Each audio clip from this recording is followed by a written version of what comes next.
Bem, dando sequência à programação deste seminário, convido para compor a mesa do painel 1, Liderança, o representante da Volkswagen, senhor Francisco Franciulli, por favor, e para as respectivas apresentações, os representantes da Medianeira Dourados Transportes do Mato Grosso do Sul, Marcelo Sacol, e da Leblon Transporte de Passageiros Limitada, Anderson Oberdan.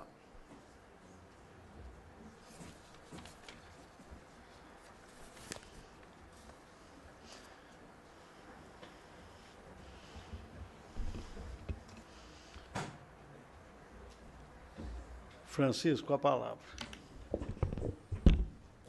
Bom dia a todos. Eu sou representante aqui da MAN Latinoamérica, Volkswagen Caminhões e Ônibus. Queria dizer, primeiro agradecer a NTP pela parceria. Nós somos o patrocinador mais antigo do Prêmio NTP de Qualidade. Então, primeiro eu queria agradecer o convite pela participação aqui. E para nós está sendo uma honra ser o moderador, principalmente do painel Liderança, que é um dos conceitos que a gente busca fortemente dentro da MAN Latinoamérica. Bom, para começar o nosso painel, o nosso primeiro painel, acredito que seja o Marcelo, o primeiro, o Anderson. Então, vamos acompanhar agora a apresentação do Anderson, da Leblon Transporte de Passageiros, da Fazenda Rio Grande do Paraná.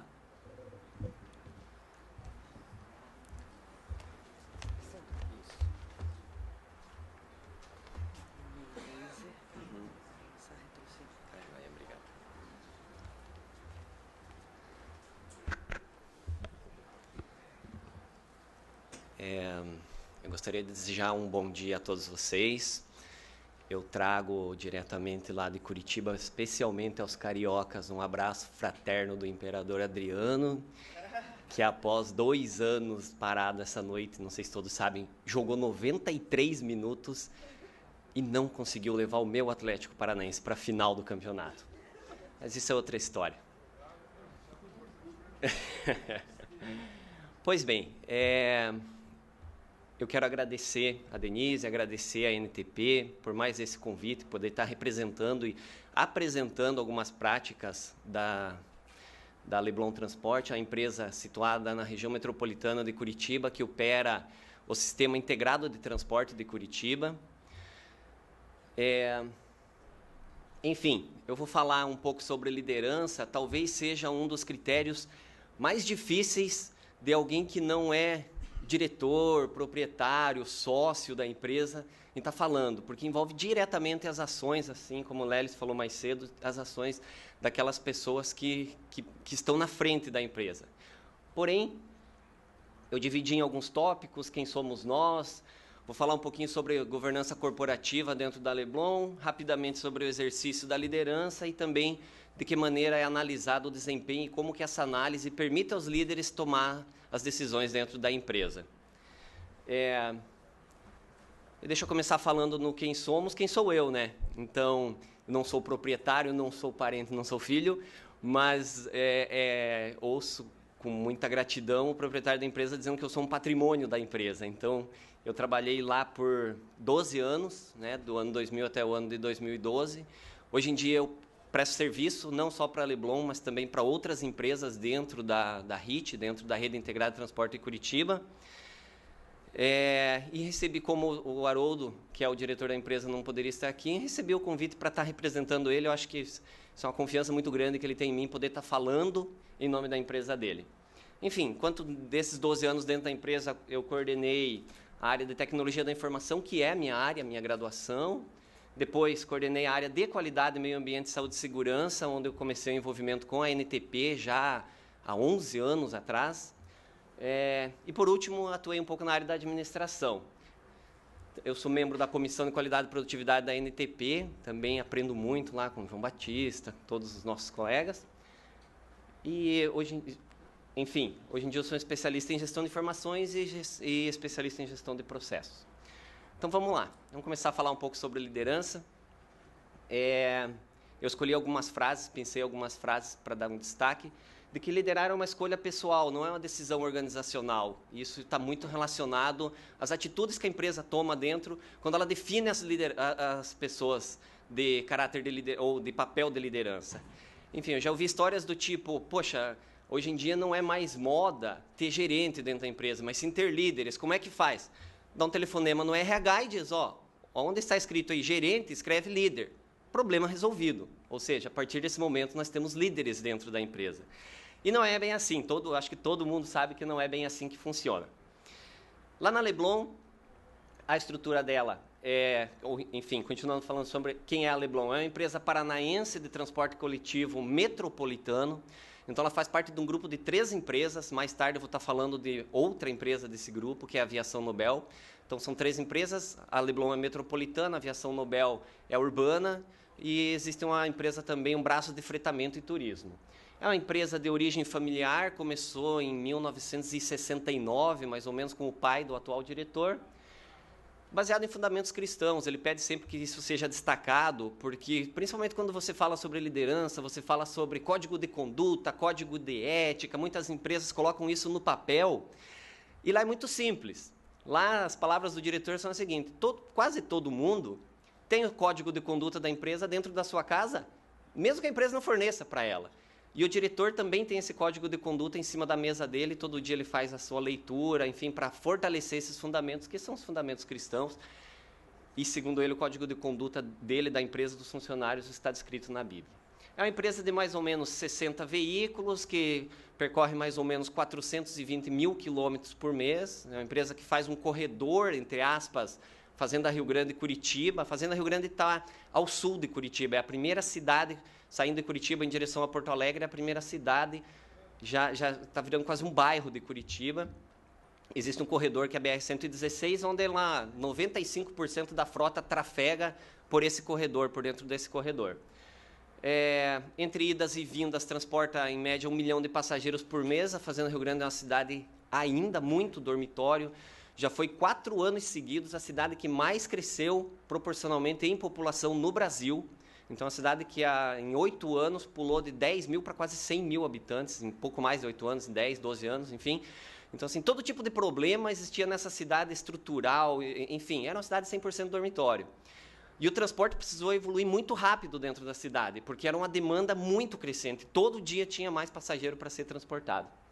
E hoje ela conta mais ou menos com 250 funcionários.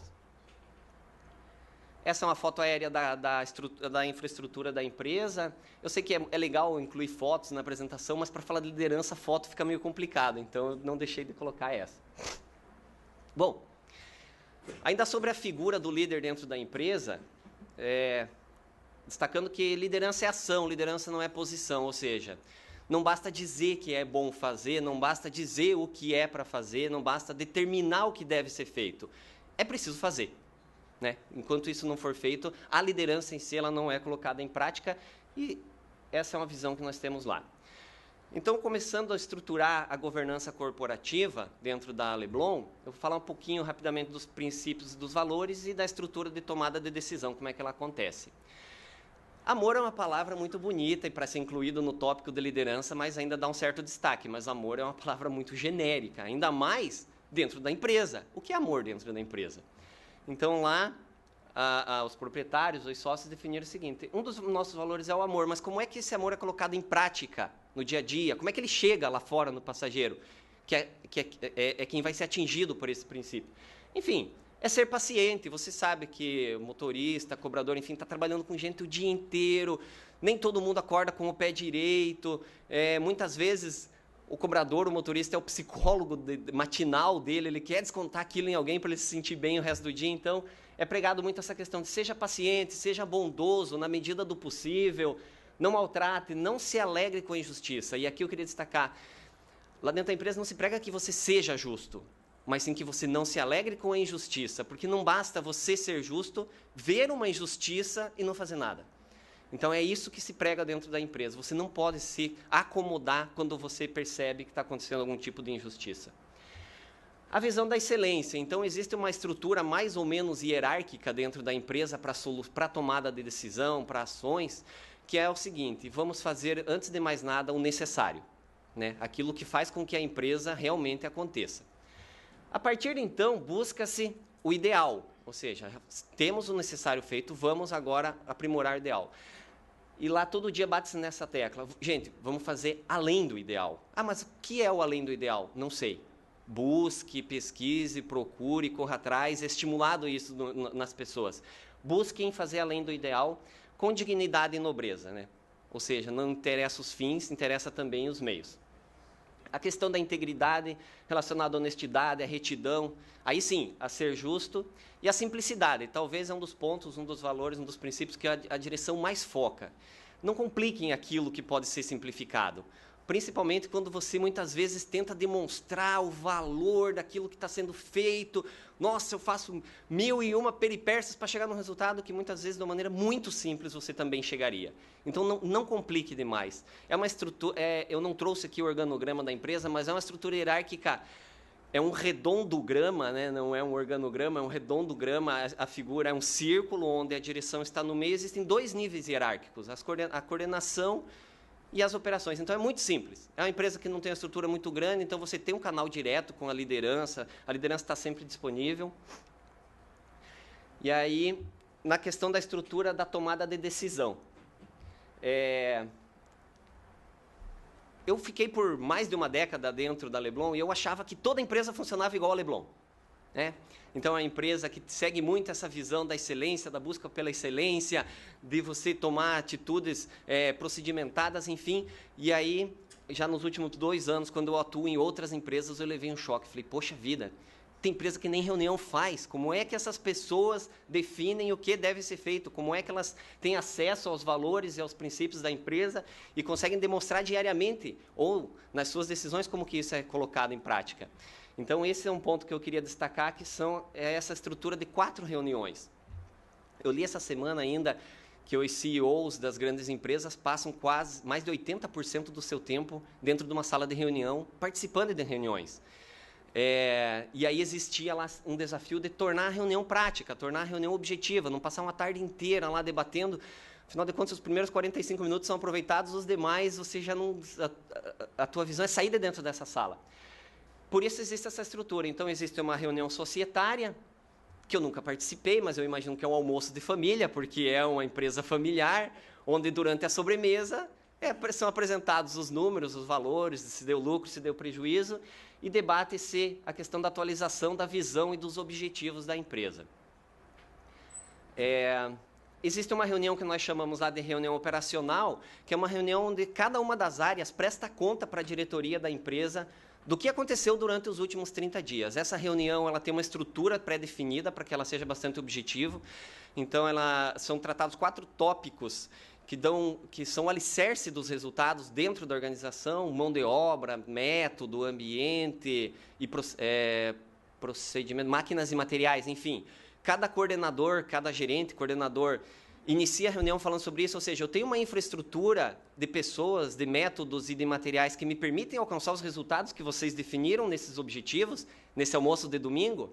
E aí sim, aí ele fala sobre essa estrutura, sobre a infraestrutura que ele tem e em seguida apresenta os seus resultados, ou seja, existe uma ordem lógica onde ele pode justificar um resultado negativo em função de uma falha ou de uma mudança, ou de uma pendência, ou algum procedimento, alguma novidade que deixou de acontecer. Existe a reunião que nós chamamos de comitê de gestão. Então, esse comitê ele é formado basicamente por todos os coordenadores, gerentes, que são 7 áreas dentro da empresa. Essa reunião ela serve para integrar, porque muitas vezes durante a reunião operacional, assuntos envolvem outras áreas, e esses assuntos são tratados aqui dentro da reunião do comitê de gestão. Essa era a reunião mais demorada, aquela que foi o desafio maior, você fazer com que nessa reunião não se tratasse assunto pontual. Ah, mas aquele caso daquela viagem, aquele caso daquela viagem daquele dia tem que ser tratado na reunião entre o gerente de operação e a diretoria. Nessa reunião aqui nós vamos tratar o que é de comum acordo entre todos. E a reunião anual de análise crítica é obrigatória em função das certificações que a empresa possui, onde, na verdade, é revisado a política da qualidade, os objetivos da qualidade, enfim, é o fechamento anual dos sistemas de gestão. Aqui outra frase que eu trouxe para tentar causar um certo impacto, que foi liderar é fazer com que cada pessoa dê o melhor de si, mas não para si, e sim por todos, né? Agora, falando um pouco da questão do exercício da liderança, eu vou falar sobre os padrões de trabalho. Falar sobre padrão de trabalho na Leblon é muito simples. É uma empresa que desde 1995, eu estava terminando o meu ginásio, eles já falavam sobre padrão de trabalho. Foi uma empresa com pioneirismo em certificação, então 2 anos depois disso, em 1997, ela foi a segunda empresa do Brasil a receber a certificação ISO 9001 dentro do nosso segmento, que é o transporte coletivo. A primeira empresa, hoje em dia, não existe mais. Então, nós falamos que hoje ela é a mais antiga empresa em operação no Brasil a receber a certificação ISO 9001.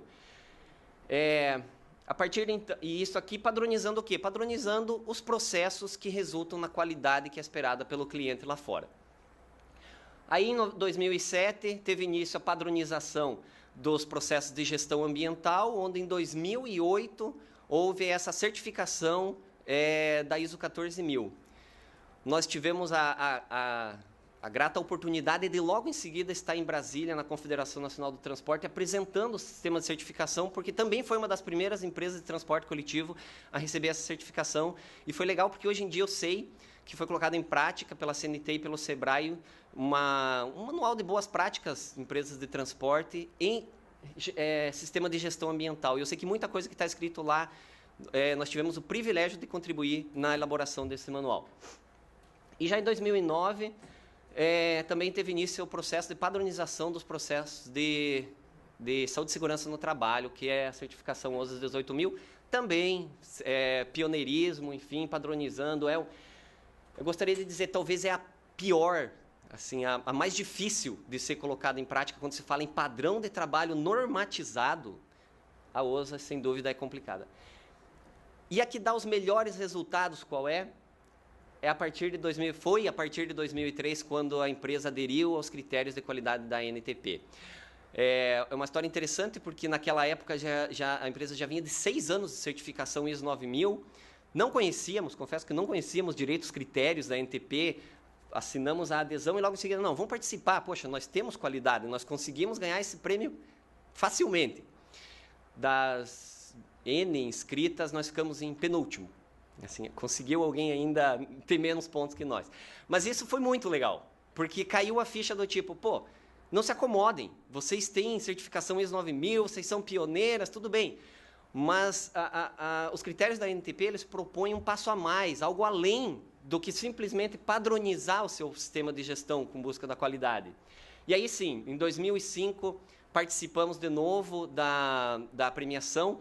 Ainda não fomos finalistas nem premiados, e aí, em 2007, ou seja, 4 anos depois, fomos finalistas, em 2009, finalistas de novo, e agora em 2011, me perdi, mas eu sei que já várias vezes sendo finalistas e trabalhando sempre. Nós sabemos ainda que tem muita coisa para ser melhorada, o relatório de realimentação é ansiosamente esperado dentro da empresa, porque nós sabemos que é ali que vão estar os percalços, oportunidades que a empresa pode evoluir ainda mais.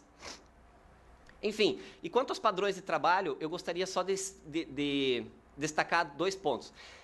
Que é a capacitação para o atendimento do padrão. Então, é uma empresa que investe muito em treinamento, de nada adianta você, a tua área de qualidade, definir, junto com as gerências, com o pessoal, como deve ser feito, e aquelas pessoas que vão fazer estarem muito distantes desse padrão. Então, essa questão da capacitação, quando envolve padrão de trabalho, ela tem que ser fortemente atacada dentro da empresa. E o controle dos padrões com foco no resultado e não nas obrigações. Isso foi muito legal durante uma auditoria, uns 6, 8 anos atrás, durante uma auditoria de recertificação das 3 normas, então foi uns 6 anos atrás, um auditor, no meio da auditoria, parou e nos perguntou, por que vocês fazem isso? Falei, para atender a norma, né? A norma determina, nós fazemos para atender.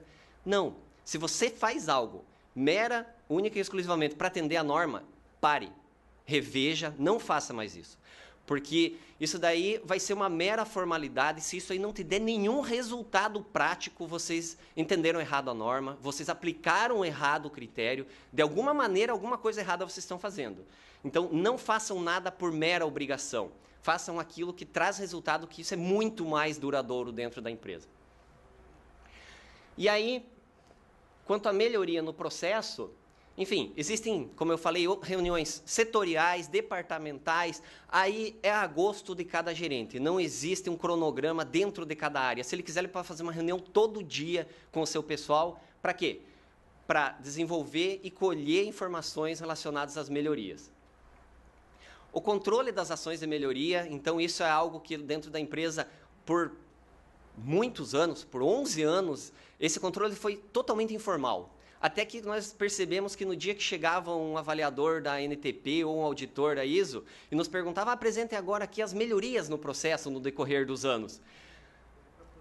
Exatamente, Valesca. Tinha que sair correndo atrás. Fulano, você lembra alguma coisa que foi feita aqui no teu processo? Ciclano, você, o que aconteceu aqui? E queira ou não, você lembrava só das coisas mais recentes. Então, foi desenvolvido um sistema informatizado, onde hoje eu sei que já existem mais de 2.000 lançamentos, de 2008 para cá, onde você percebe, poxa vida, nós trocamos de posição aqui a mesa dentro da sala, aqui estou dando um exemplo esdrúxulo, mas isso aqui trouxe mais fluidez para o trabalho dentro do setor, né? As pessoas se sentem melhor, criam um ambiente melhor, enfim, isso foi uma melhoria. Queira ou não, você mexeu em algo que estava estável e isso trouxe uma melhoria.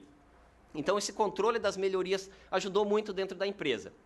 O tratamento da não conformidade, ou seja, aquele problema, aquela oportunidade de melhoria apontada no relatório da NTP, quando ele é o relatório de realimentação, o comum, não sei se para todos, mas o que se via é apagar o fogo. Poxa, aqui ó, estourou o cano, nós vamos ter que tapar esse buraco para parar de sair água.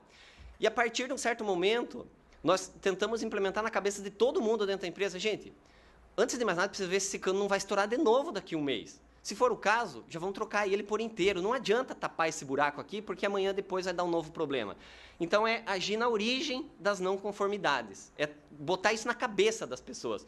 Porque eu me incluo nessa, o ser humano tenta encontrar uma solução rápida, barata, prática e que, muitas vezes, elimine visualmente aquele problema, né? Mas que não elimine a causa do problema. E a coleta de sugestões. Então, aqui faltou uma foto, existe um sistema dentro da empresa que é um totem digital, que é como se fosse aquela caixinha de coleta de sugestões, mas ele está espalhado em vários lugares dentro da empresa. Todo funcionário tem acesso a ele por meio da sua impressão digital, onde ele tem acesso a um monte de informações, sua escala de trabalho, orientações, treinamento, enfim.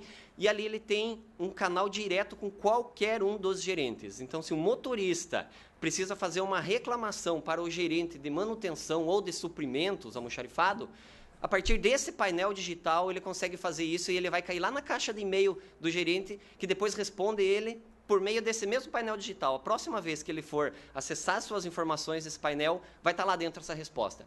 E isso estimulou com que as pessoas criassem, e principalmente em nível operacional, estimulou com que eles criassem um pouco mais de diálogo dentro da empresa. E esse diálogo, muitas vezes, é encontrar a solução para aquilo que você tem um gerente, um líder, enfim, lá derretendo a cabeça para tentar encontrar. Outra frase aqui, essa é uma foto real, esse é o terminal de Fazenda Rio Grande, só que aqui são ônibus da Aviação Nobel, que é a empresa urbana. Mas outra frase que eu quero colocar aqui, ó, tudo que a sua mão encontrar para fazer, tudo aquilo que chegar até a sua mão para ser feito, faça. Mas faça de todo o coração. Não faça simplesmente porque alguém determinou, ou porque se eu não fizer eu vou ser mandado embora, enfim.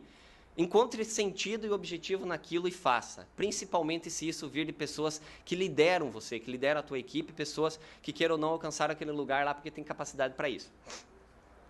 Informações, aqui, por último, a análise do desempenho, como que ela é feita, ou seja, eu criei um alicerce dentro da empresa por meio da governança corporativa, eu defini formas de fazer com que essa governança chegue até as pessoas que tomam decisão, e agora, como é que eles agem? Bom, eles não agem no escuro, então, quanto a informações comparativas, é feito benchmarking com o Programa Gaúcho de Qualidade e Produtividade, o Comitê Setorial de Transportes dentro do Programa Gaúcho, Foi a primeira empresa ainda nessa questão do ser o primeiro, não que isso seja algo pregado pela empresa, mas é que realmente está muito relacionado a essa questão do, gente, vamos um pouco além do ideal, vamos encontrar alguma coisa. Então, foi a primeira empresa fora do Rio Grande do Sul a aderir ao programa de troca de indicadores do Comitê Setorial.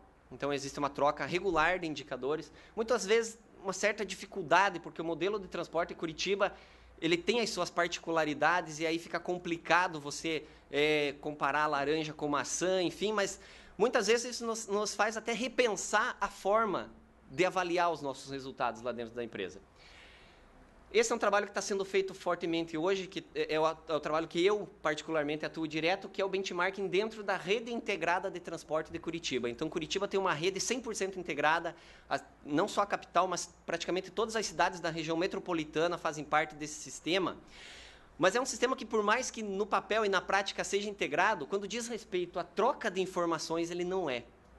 Basicamente, ele girava em torno de reuniões no sindicato patronal, onde os diretores tinham as suas conversas informais e dali surgia alguma questão. Então, hoje em dia, isso está sendo normatizado, sistematizado, e quando algo acontece de bom numa empresa que opera dentro de um sistema, isso pode trazer uma vantagem para todo o sistema. Então, por que não ser levado? Claro, salvaguardado aqui questões estratégicas, financeiras, enfim. O resto, principalmente a Leblon, ela peita muito essa questão. As portas estão abertas. Ela pode receber visita de qualquer empresa. Inclusive, na semana passada, a empresa de Joinville esteve nos visitando. Passamos uma manhã inteira lá trocando informações junto com eles. Outra maneira que auxiliou muito nessa questão da análise do desempenho foi a padronização dos indicadores. Isso aconteceu em 2005, quando a empresa aderiu ao caderno técnico de indicadores da ANTP, e passou a abrir mão um pouco do seu modo de controlar indicadores para fazer isso de uma maneira um pouco mais globalizada, por assim dizer. Então, já desde 2005 isso foi feito e isso vem sendo aprimorado ano após ano. E a agilidade nas comparações. Então, de nada adianta eu querer comparar como é que foi o meu desempenho no mês de fevereiro, onde nós tivemos greve no sistema lá em Curitiba. Eu quero saber se aqui o impacto da greve foi maior do que no meu vizinho. Poxa, mas se eu só tivesse esses números no segundo semestre do ano, tarde demais, né? Então, a agilidade na comparação, isso é algo primordial. E já em 2004, a empresa trocou todo o seu parque de software por um sistema ERP único, que gerencia tudo dentro da empresa hoje. E em 2008, ela adquiriu um sistema de BI, que na época era pouquíssimo conhecido no Brasil, e hoje em dia já assim, muitas empresas usam. E é um sistema que ele é um software aberto, ele se chama ClickView, talvez muitas pessoas já conheçam ele, né? Mas é um software onde você consegue diariamente acompanhar. Aqui eu trouxe 3 imagens para encerrar, que é disso que eu estou falando. Então, por exemplo, esse painel, diariamente, o coordenador da área de operações acompanha ele, que nós chamamos de painel de controle. Então, aqui tem um resumo do processo operacional. Planejamento, realização e controle. Se vem desde o contrato, alteração, enfim, liberação, realização da viagem, até o acerto na arrecadação e a gestão do processo. Essas marcas vermelhas, elas são dinâmicas. Durante o dia, elas mudam de cor. Com base no quê? Com base em informações que vão sendo inseridas dentro do sistema. Quando um indicador desse aqui fica vermelho, por exemplo, aqui, registro de ocorrências, tem 3 verdes e tem um vermelho. Provavelmente ou houveram multas de trânsito, ou multas do órgão gestor, ou acidente de trânsito, ou assalto, alguma ocorrência aconteceu durante a operação ontem. Eu não estou falando aqui do mês passado, do ano passado, ontem. Então, diariamente, ele faz esse acompanhamento e existe ainda um percentual de eficácia que ele tem que manter, que, na verdade, é o percentual de luzinhas que tem que estar verde dentro do processo. Aqui nada mais é do que um detalhamento de uma daquelas luzinhas. Então, aqui vocês podem ver que estava vermelho a liberação e a rendição, ou seja, o momento em que você bota a tua frota na rua. Então, no painel de gestão que nós falamos, que é onde o gerente da área consegue verificar, ele vai ver, poxa, eu tive aqui, na verdade, nos últimos 7 dias, do dia 24 ao dia 30, eu botei 1.619 carros na rua. Dentre eles, 52 deles começaram a operar de 52 deles tiveram a liberação no nosso sistema informatizado depois que o carro já estava lá na linha. Isso é um problema para nós hoje, porque hoje a ficha que controla a viagem do veículo em Curitiba ela é 100% informatizada. Essa informação, no momento que o meu despachante no tráfego está liberando o motorista e o cobrador, essa informação vai para o órgão gestor, que atualiza informações direto num painel no veículo. E a partir desse painel, o motorista sabe os seus horários de partida e de chegada em cada um dos pontos de regulagem. Por que isso é um problema, se eu fizer essa liberação depois que ele já está na linha? Primeiro, porque o órgão gestor não consegue saber se o meu veículo estava ou não estava lá na linha. Depois, o motorista, ele sabe de cabeça. Ele está acostumado, diariamente o horário dele é aquele. Mas e se naquele dia mudou? O painel está apagado, ele vai cumprir da maneira como ele era habituado. Então, diariamente, ele tem que fazer com que... E aqui tem outros tipos de comparativo, por grupo de operação. Aqui, quem foi a pessoa, quem foi o fulano que apertou tarde demais esse botão lá no setor de tráfego. Então, você consegue acompanhar isso diariamente. E aqui é um painel que nós chamamos de acompanhamento de índices. Esse aqui é mensal. Então, esse aqui é do setor de recursos humanos. Nós estamos vendo aqui janeiro de 2014 na Leblon, então aqui horas de treinamento, turnover, atraso, falta, suspensão, enfim. Tem quase 30 reloginhos desse aqui, que na verdade eles são gerados automaticamente à medida que a informação vai parar dentro do sistema. Seguindo o nosso princípio da praticidade e da agilidade, ninguém digita nada para alimentar esses indicadores. Você digita informações que fazem parte do teu controle da atividade. Em contrapartida, esse software consegue trazer essa informação para você de maneira prática. E eu acho que é isso. Eu não sei se eu me excedi aqui nos meus 30 minutos. Eu queria agradecer mais uma vez à NTP, me colocar à disposição. Eu já não tenho mais um e-mail @Leblon Transporte, mas se entrar em contato com a Leblon, consegue me encontrar. E queria deixar para vocês uma palavra de incentivo do tipo... façam a cabeça dos líderes das organizações de vocês. Façam com que eles comprem essa ideia. Eu hoje tenho esse desafio. Das empresas que eu atendo, nem todas elas têm essa visão do engajamento da liderança, de trazer bons resultados, e muitas vezes a cabeça do líder está muito focado no resultado financeiro, mas não é só isso que mantém uma empresa por muito tempo. Então, martelem diariamente a gotinhas homeopáticas na cabeça dos líderes de que é importante estar sempre aberto à questão dessas mudanças. Muito obrigado.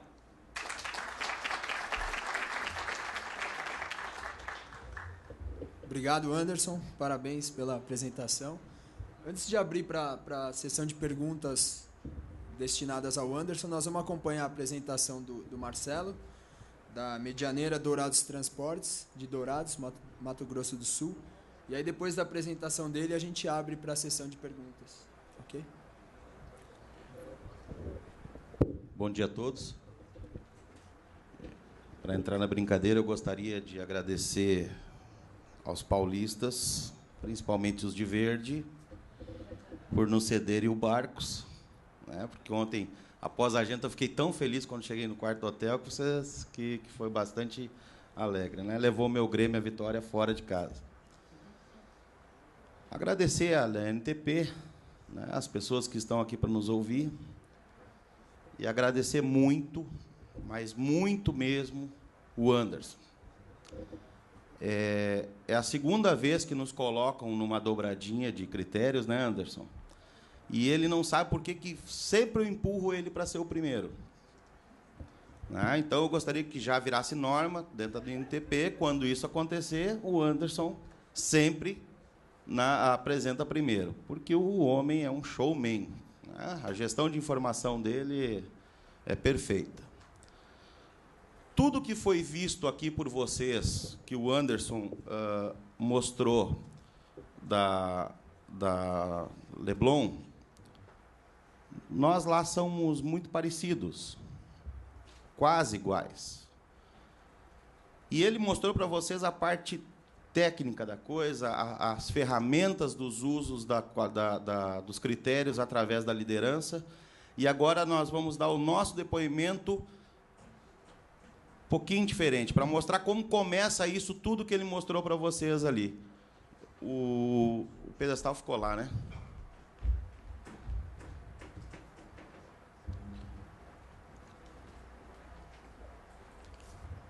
É só esse que corre, tá, gente? O resto tudo não tem isso. ficou de uma a outra. Pois bem, isso é obrigatório aonde eu vou. Estou muito feliz também porque das 3 vezes que falaram o nome da Medianeira, Dourados, as 3 vezes falaram do meu Mato Grosso do Sul. Né? Porque a gente está muito acostumado aí nos lugares, ou sermos visitados e nos confundirem com o nosso co-irmão lá, que é o Mato Grosso.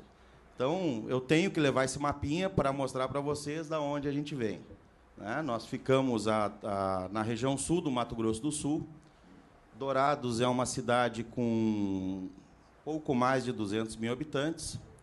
Ela é baseada, a economia é baseada em algumas indústrias, todas voltadas para a produção agrícola e de cana, que começou a entrar fortemente lá.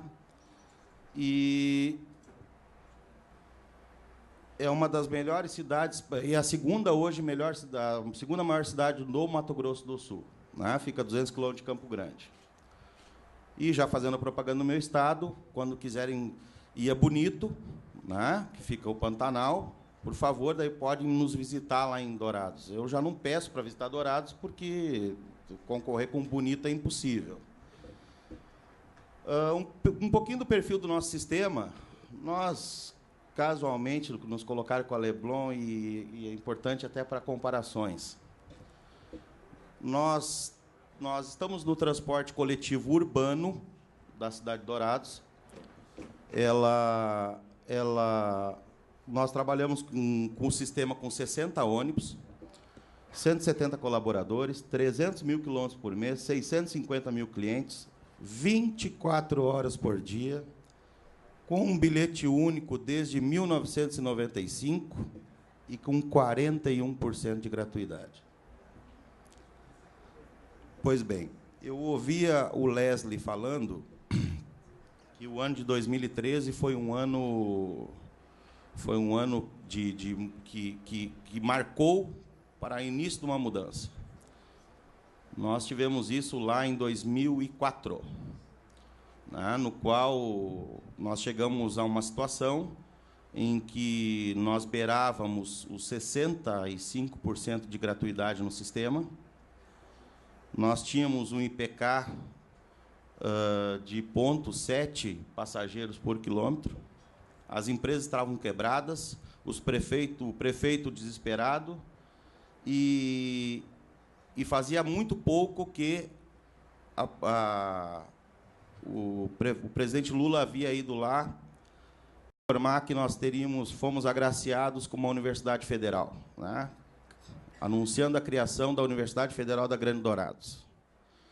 Só que nós tínhamos um problema. Todos os estudantes universitários, aliás, todos os estudantes da cidade não pagavam passagem. Então, nós já tínhamos essa situação de 60% de gratuidade. Aí vai o homem lá e diz assim, nós vamos encher aqui de 15, 20 mil estudantes a mais para vocês. Aí bateu o desespero, né? E nós chegamos a um ponto muito crítico. Dentro dessa situação, nós tínhamos 2 saídas. Ir embora, né? Embora, desistir mesmo, ou tomar alguma atitude. Uma das atitudes foram, na época, quando nos convidaram a trabalhar em Dourados. Era uma cidade com 2 empresas. Nos convidaram, o prefeito, na época, começou a ligar, eu não me lembro se foi para a NTP, para quem que foi, e os caras só diziam, os gaúchos lá, e nos convidaram para trabalhar em Dourados. Quando nós chegamos lá, nós tínhamos algum know-how já, por conta da nossa empresa maior, que é o Expresso Medianeira. E quando nos deparamos com a situação que nós encontramos na cidade, nós tínhamos que tomar algumas decisões. Fazer que nem os outros, ir embora, né? Ou encarar o problema e chamar todo mundo a conversar. E, para isso, nós precisávamos de métodos, nós precisávamos de critérios para isso. E uma das primeiras coisas que nós resolvemos fazer foi que nós não pararíamos para fazer qualidade. A palavra qualidade ela não seria uma palavra que vamos parar e conversar e discutir qualidade. Não. Nós resolvemos pegar todos os processos. O Anderson, por isso que eu digo que é interessantíssimo o Anderson sempre na minha frente. Eles começaram com a ISO 9001, a 14 e assim por diante, e foram após isso foram para a NTP, né? Bom, para nós ISO era caríssima na época, né, para uma empresa pequena. O parceiro, co-irmão da outra empresa, nunca tinha ouvido falar nisso, né? E então nós resolvemos fazer um pouquinho diferente. Nós resolvemos começar toda a empresa, todos os processos da empresa através dos critérios da NTP. Ou seja, cada processo que nós temos dentro da empresa, nós tomamos a decisão de que ele seria todo moldado através dos critérios da NTP, que na época eram 7, né? E, a partir dali, nós começamos a trabalhar do zero, e com todos os critérios sendo exercidos a todos. Nós temos os nossos códigos de ética, nós temos nossos valores, nós temos a nossa missão, e, dentro dessa situação, nós começamos a disseminar isso para as pessoas. E começamos, a palavra amor que vocês usam lá, nós temos no nosso primeiro a ética. Também não é muito longe, tá? E nós estávamos com um problemão na mão. Como resolver esse problema? Imagina, como jogar mais 20, 30 mil pessoas num sistema quebrado de graça? O prefeito chegou a fugir na época, para os senhores terem uma ideia. Fugir, que eu digo assim, não queria conversar sobre isso. Aí, um dia, nós sentamos e eu disse assim, prefeito, vamos resolver o problema. Mas como resolver? Vamos chamar todo mundo para conversar? Não, isso não pode. De como que não? Vamos chamar todo mundo para conversar, vamos colocar as cartas na mesa. E, a partir dali, nós começamos a trabalhar com um negócio chamado transparência. Desde 2004. Nós temos um programa que eu vou mostrar para vocês um pouquinho mais para frente, lá, que chama Programa Comunidade. Todo ano nós reunimos presidentes de bairros, começamos com os presidentes de bairros, com algumas entidades, e vamos lá e apresentamos com as coisas que nós estamos fazendo no dia a dia, né? E mostramos, por exemplo, é a coisa mais normal do mundo lá, a planilha tarifária. E aberto a perguntas, tudo que eles querem saber sobre a planilha, nós apresentamos. Aí, lá, eles começaram a descobrir que a gratuidade, independente de para quem era paga por eles mesmos. Né? Porque, até então, o dito popular era que havia subsídios. Não, na nossa cidade não havia. E chegou-se ao consenso comum de que aquilo teria que começar a ser conversado. E chegou-se, inclusive com os estudantes,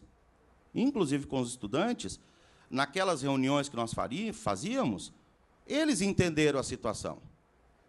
E acabou-se tirando, no caso lá, na época, acabou o passe livre para estudante, só ficou do ensino fundamental, os demais pagam meia passagem. E começou-se aí a nossa história lá. Por uma questão de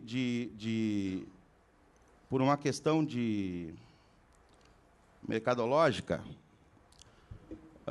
ocorreu a fusão entre as empresas. Só ali nós conseguimos diminuir, na época, 10% do custo do sistema. Né? Porque, independente de qualquer coisa, são 2 garagens, gerentes, duplamente gerentes para todas as garagens, e assim sucessivamente. Então, nós juntamos, fizemos uma fusão na época que deu bastante certo, conseguimos diminuir um pouco o custo. Implantamos a bilhetagem eletrônica em 2007. Essa ferramenta fenomenal, que todo mundo que implantou teve que ter muita coragem, porque ela era o maior medo que nós tínhamos, achávamos que nós íamos perder faturamento, nós achávamos que seria um horror. Nós implantamos em 2007 por conta de ter opções de trabalho e acabamos nos dando muito bem. Tínhamos empresas, por exemplo, que compravam lá 100, 200, 300 mil reais em vale transporte para começar a economizar e gastar 30, 40. Por quê? Porque aquela pessoa pegava aquele vale transporte e vendia para outro João. Mas, ao mesmo tempo, aquele que não comprava de nós começou a comprar. E isso deu uma organização do sistema. Nós começamos a descobrir onde estavam as pessoas, o que elas estavam, em que lugar que nós tínhamos que organizar. E abriu as ferramentas gerais ali para nós podermos trabalhar questões de integração temporal, por conta do bilhete único e outras coisas mais. Em 2008, nós tivemos o início das adesões do setor industrial ao sistema de transporte público coletivo. Dourados, são muito poucas as empresas que não utilizam transporte público no seu dia a dia, inclusive as grandes indústrias. Essa foi uma forma que nós conseguimos, nós conquistamos, o sistema de transporte público conquistou usando a ética, a transparência e muita paciência. Tá? Porque é um sistema diferente, onde as pessoas estão acostumadas a ter um tratamento diferente, e nós tínhamos que trazer, nós fomos buscar eles e inserimos no transporte público. Para nós foi importante, e para o sistema foi mais ainda, porque nós incrementamos em 30% o faturamento do sistema de transporte público, com essas novas pessoas no sistema, e aumentamos em 25% a quantidade de horário nos bairros. Por quê? Porque aumentou a demanda de passageiros. Todos saíram ganhando. Em 2009, começamos a atender a recém-criada universidade. E para quem tem cidade pequena com universidade pública, é uma maravilha, é um aprendizado muito grande. Né? Eu ouvia muito de uma professora nossa lá, que era coordenadora de grupos. Aluno faz o que quer, do jeito que quer e como quiser. E eu dizia assim, professora, eu não aceito isso, professora. Veja bem, ele tem que estar no horário X, ele tem que estar lá estudando. E ela só repetia para mim, estudante universitário faz o que quer, do jeito que quer e como quiser. E eu não entendia, aquilo não entrava na cabeça, nem do órgão gestor, nem o nosso. Pois bem, houve um princípio de tumulto em 2010 lá, e nós nunca fugimos do embate. Vejam bem, nós temos, além desses programas que eu falei, nós vamos em palestras, nós vamos lá como dizem para mim, nós vamos lá na toca do lobo. Não temos medo disso. Por quê? Temos que trabalhar com transparência. A partir do momento que se trabalha com isso, sempre tem como se trabalhar, sempre tem como se conversar. E eu descobri o quê? A universidade, nós fazíamos reuniões com os estudantes e nós entregávamos a tabela de horário para os estudantes, por exemplo, fazerem os horários deles, ajudar. Só que sempre chegava no momento de ir embora, a universidade se metia e dizia assim, não, horário de saída é 22h35. Aí, um belo dia, cheguei nessa reunião, os estudantes, muita gente revoltada, e ali eu entendi o que era o estudante faz o que quer, do jeito que quer e como quiser. Eu entendi que a universidade nos forçava, o poder concedente, a ter ônibus somente a partir de X horário, mas os universitários fazem o que querem, do jeito que querem e como quiserem, e queriam ir antes embora. E aquilo gerou uma revolta muito grande. Como a instituição pública não é boba, ela colocou a culpa em quê? No sistema de transporte. Pois bem, dentro dessa linha de raciocínio, essa historinha que eu contei, nós começamos a focar em quem? A universidade não é minha cliente de transporte público. Quem é meu cliente é o universitário. Então, se o universitário faz o que quer, do jeito que quer e como quiser, nós vamos atender eles dessa forma. Ou seja, começamos a dividir os horários na universidade de uma forma que os professores, por exemplo, ficavam loucos, porque não conseguiam segurar os alunos em sala de aula. Mas nós resolvemos o problema dos universitários nesse ponto de horário. Por quê? Porque o foco foi no meu cliente. No meu cliente. E é isso que a gente tenta trabalhar lá. Em 2011, nós implantamos o controle biométrico, não o de dedo facial, que agora está começando a se usar aí nas grandes capitais. Nós fomos a pioneira. Isso foi uma parceria com um fornecedor que nós vamos estudar. Esse breve histórico que eu contei, um monte de historinha, era para chegar nisso aqui. Eu tenho bem tempo bem curto. Isso aqui é o nosso organograma, é um organograma comum, né? E eu quero só chamar a atenção dele para vocês, que é o comitê do PQM, que é o Programa de Qualidade Medianeira. Se vocês notarem, ele está lá em cima, somente abaixo da minha pessoa. Só que eu, como faço parte dele, acabamos todos na mesma linha de atuação. E aqui que entra aquelas historinhas que eu contei para vocês. Quando nós falamos que nós fizemos qualidade lá, nós não paramos para fazer qualidade. Para isso, nós temos que ter critérios para trabalhar, processos para trabalhar, né? E nós escolhemos a NTP para isso, utilizando os 8 critérios. E, a partir dali, foi começado a trabalhar as partes interessadas, que são os nossos colaboradores, clientes, sociedade, fornecedores e acionistas. E, para cada uma delas, nós temos que aplicar os nossos valores, a nossa filosofia e conseguir fazer com que eles abracem essa ideia. Então, não adianta a alta direção, a direção das empresas, quererem aquilo se o colaborador não quer.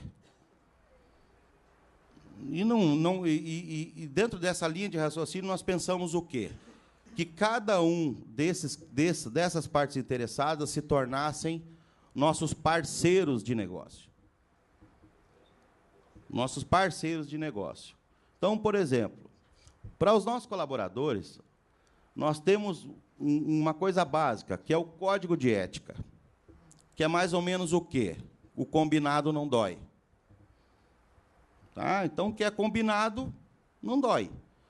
E, a partir dessa frase, que foi colocada na primeira reunião, quando nós fomos definir isso, nós começamos a trabalhar, rodar o PDCA, fazer o critério, fazer o processo, chamar essas pessoas e começar a criar programas internos.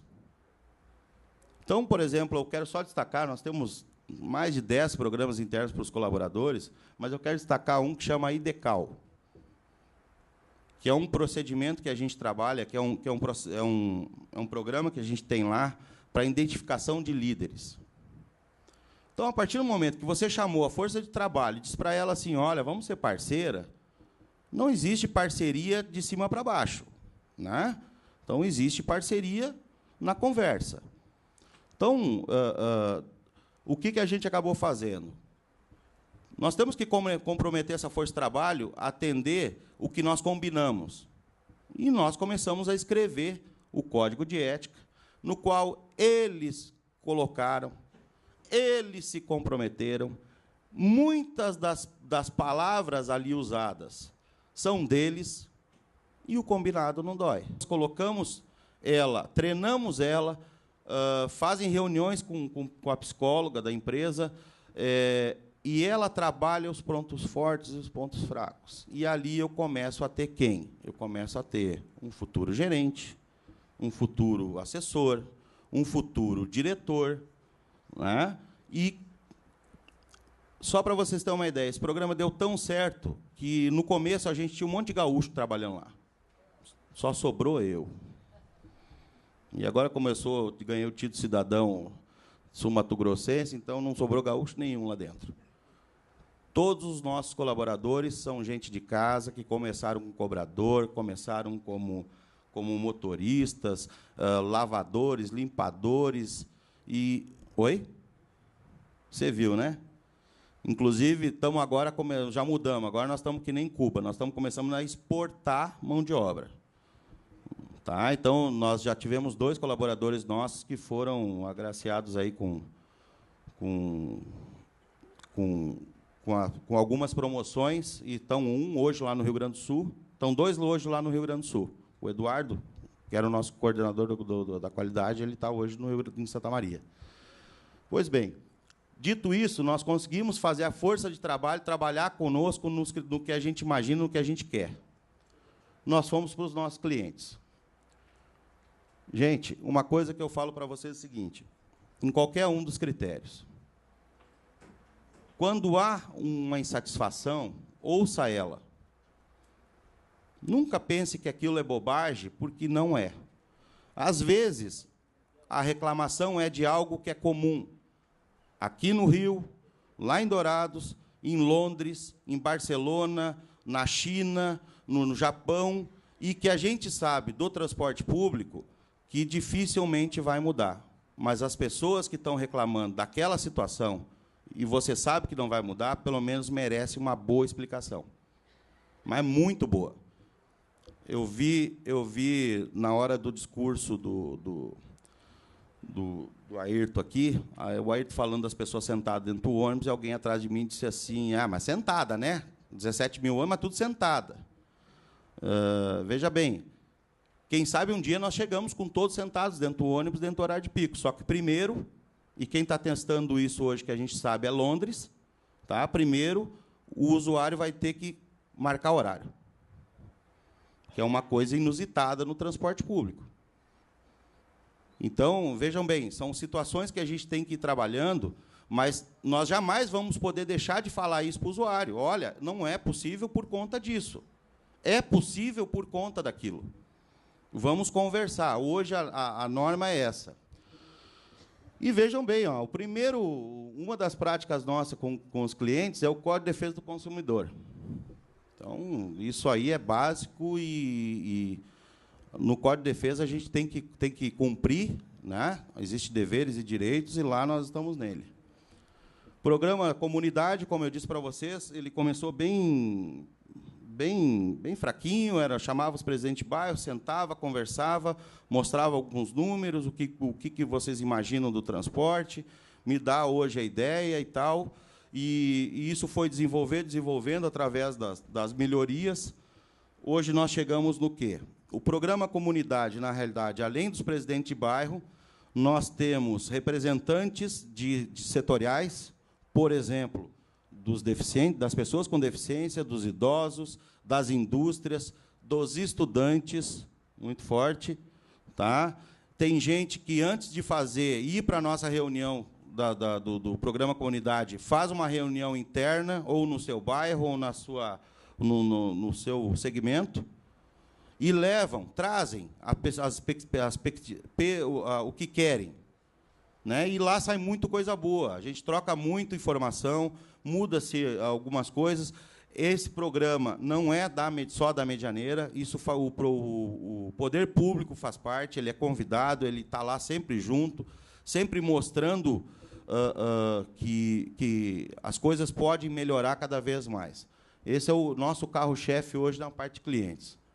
Tá? Práticas de relacionamento com o cliente, que ele não precisa esperar um ano para ir falar para o presidente de bairro dele lá que quer falar que tem coisa para trocar ideia. Isso pode ser feito qualquer dia, qualquer hora. Ultimamente tem que estar marcando o horário comigo, mas eu abro as portas para todos. Todas as pessoas que a gente chama de política de portas abertas, a gente tem isso com os nossos colaboradores, a gente tem isso com os nossos clientes. A partir do momento que a gente combina com todo mundo, qual a melhor prática de fazer as coisas, não tem por que não se conversar quando há algo errado ali. Então, a gente usa muito forte essa situação da política das portas abertas. A sociedade, a gente trabalha muito forte também com a questão ambiental. Eu não gostaria nem de comentar muito, porque É um dever nosso trabalhar com isso. Utilizamos muito a ferramenta do SESC-Senat, que é o Despoluir, né? Programas internos lá de meio ambiente, tratamento de resíduos. Mas, como eu disse, isso é uma obrigação nossa. Fornecedores. Programa de fornecedores e contratos. Quando você chega para o fornecedor e diz assim, eu não tenho dinheiro para te pagar, o cara fica louco. Você que é fornecedor, você deve ficar faceiro. Então, a gente criou essa prática com os fornecedores, e nós não temos fornecedores, nós temos parceiros. E vocês não sabem o quanto isso traz de benesse para um sistema de transporte público. Então, desde o fornecedor, eu estava agora, esse dia atrás, nós estávamos discutindo, numa reunião, que eu não consegui um fornecedor de equipamentos de embreagem que me garantisse quilometragem. E é um equipamento caro, são reposições caras, que, independente de qualquer coisa, vai lá na tarifa de custo. Na tarifa. E ninguém me garantia. Aí, esses dias, consegui alguém que me garantisse. E começamos a trabalhar desde o ano passado, e são resultados muito bons, né? E qual foi a troca que eu fiz com ele? Você me garante quilometragem, eu te garanto exclusividade. Logicamente que o preço nós vamos brigar muito, né? Nós somos parceiros, mas não somos bobos, mas nós vamos ser parceiros, sim. E isso a gente faz com muitos. Por exemplo, como eu falei da biometria, nós fomos como se fosse o embrião da biometria facial no Brasil. Nós e Ilhéus. O nosso parceiro nos procurou, porque a gente chega num momento que tem tanto processo, tanta informação, e distribui ela para os parceiros, que eles nos procuraram e nos pediram para fazer ser esse idealizador junto. Eles começaram com uma ideia, nós passamos tanta informação para eles, que tem muita coisa que está sendo colocada, por exemplo, Fortaleza, que a gente sabe que eles estão colocando, que saiu lá de Dourados, Mato Grosso do Sul, a 1000 e não sei quanto, que tem muita gente que ficou sabendo de hoje que existia essa cidade. Então, vejam bem, isso é muito forte, é uma parceria que nós fizemos, é bom para todo mundo. Tem que ser bom para todo mundo. E os acionistas, que desde junho do ano para cá, do ano de 2013 para cá, está difícil essa parceria deles lá. Como eu disse para vocês, nós trabalhamos muito forte na ética e na transparência. Para qualquer estudante de administração, sabe que o planejamento estratégico é a coisa mais importante, independente se são critérios da NTP, se são ISOs, né? Ou qualquer outra coisa assim. O planejamento estratégico ele é fundamental em qualquer organização que pensa em trabalhar. Né? Fora disso, o cara é empreendedor, o cara é, às vezes, professor maluco, mas nós entendemos isso. O planejamento estratégico, hoje, para nós, ele é fundamental. Ele é tão fundamental que nós conseguimos identificar, quando a gente discute ele uma vez por ano, nós conseguimos identificar tantas coisas, tantas oportunidades de melhoria, tantas, logicamente, oportunidades de melhoria, como também riscos, que é impressionante. Rapidamente falando, como eu disse para vocês, a nossa cidade começou a encher de cana. O pessoal da cana precisa de gente para trabalhar. E onde é que eles vão buscar? Em quem está dando muito treinamento, né, Alberdan? A gente dá muito treinamento, o cara fica bom, chega o João lá e leva tudo. Pois bem, isso para nós em Dourados, nós não temos greve. Nós temos pedidos, ameaças de pedido coletivo de demissão. Então, vejam bem, começaram a falar em greve agora esses dias atrás, mas durante 10 anos só falavam em pedidos coletivos de demissão. Olha, ou nos dá X% de aumento, ou amanhã todos pedimos as contas e vamos trabalhar na usina. Ou seja, não tem negociação. E aquilo, para nós, foi dentro do planejamento estratégico, como no dia a dia, foi o maior risco que nós corremos no ano de 2008. Só que, como eu disse, o planejamento estratégico abre o leque para a gente pensar. O que nós fizemos? além de nós ir lá trabalhar para transportar o suco alcooreiros no transporte público, nós resolvemos o problema dos motoristas. Então, nós tínhamos no planejamento estratégico assim, ó, uma oportunidade de melhoria, né? De pegar as usinas para trabalhar com o Vale Transporte, né? Para atender os suco alcooreiros com transporte público.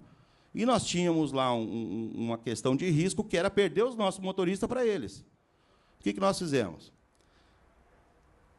E pensando também na tarifa pública, criamos um programa de produtividade.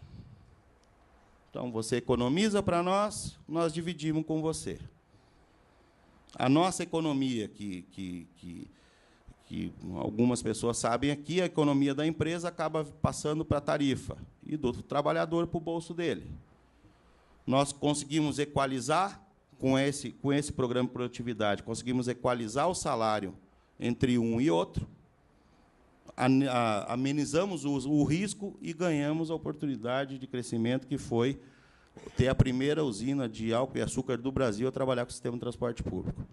E isso foi no planejamento estratégico. Dentro dessa situação, nós temos as reuniões entre sócios. Eu não sou sócio, eu sou um sucessor. Tá? Eu sou um sucessor da empresa. Vamos. Eu sou sucessor da empresa. E nessas reuniões se define, se mostra o que está acontecendo na cidade, se define algumas coisas que podem melhorar, trocas de ideias, e é disseminado isso para as outras partes. E planilhas executivas. Vejam bem, desde 2004, porque, para quem tem uma gratuidade daquela, a tarifa tem que ser uma pancada, né? Então, a gente definiu o quê? De que nós íamos fazer o inverso. Nós começamos, em vez de cuidar os nossos custos, nós começamos a olhar a tarifa de transporte público e ver quanto estavam nos pagando lá. Então, imaginem essa situação. Se lá na tarifa de transporte público, em peças, por exemplo, pagavam R$100 mil em peça, que a planilha pagava, nós colocamos as metas que nós só poderíamos gastar aqueles 100 mil. Isso é um exemplo que eu estou dando para um monte de coisa. E começamos a inverter a situação, em vez de só pedir, também analisar. Começamos a reduzir. Hoje nós temos no sistema lá, logicamente, uma tarifa técnica que merece ser majorada por conta dos aumentos que nós tivemos aí, mas ela é inquestionável em termos de custo.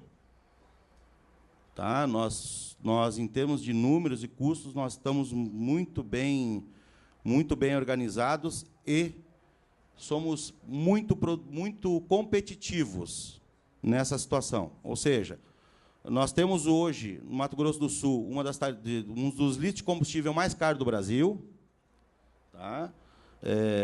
Por conta dos nossos ICMs e fretes, e, mesmo assim, nós temos índices de cidades que têm base de combustível, ou seja, nós somos mais eficientes. E isso tudo graças a isso que eu estou mostrando para vocês aqui. Como eu disse, é bem curto, porque, na realidade, toda a parte de ferramentas o Oberdan nos agraciou, e eu só passei um pouquinho do que acontece na Medianeira Dourados e como que a gente saiu, digamos assim, do desespero para uma coisa um pouco mais organizada. Graças à NTP, eles sabem disso, né? Eu fui um pouquinho mais diferente só. O Oberdan disse que primeiro achou que a ISO ia resolver o problema deles na NTP. Eu fui mais inteligente, já entrei com a NTP no sangue, né? Minha empresa toda ela é com critérios da NTP, e nós fomos agraciados em 2007, 2009. Tá, pessoal? Muito obrigado. Desculpe o tempo.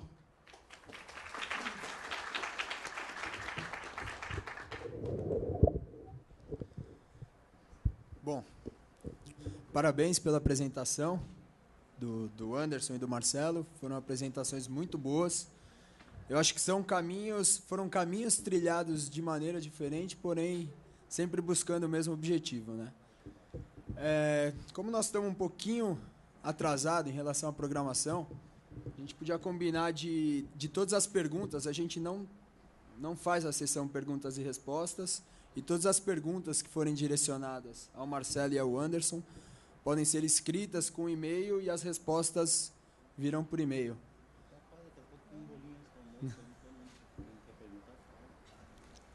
Pode ser uma conversa também informal depois da apresentação. Durante o almoço, enfim. Ok? Ok.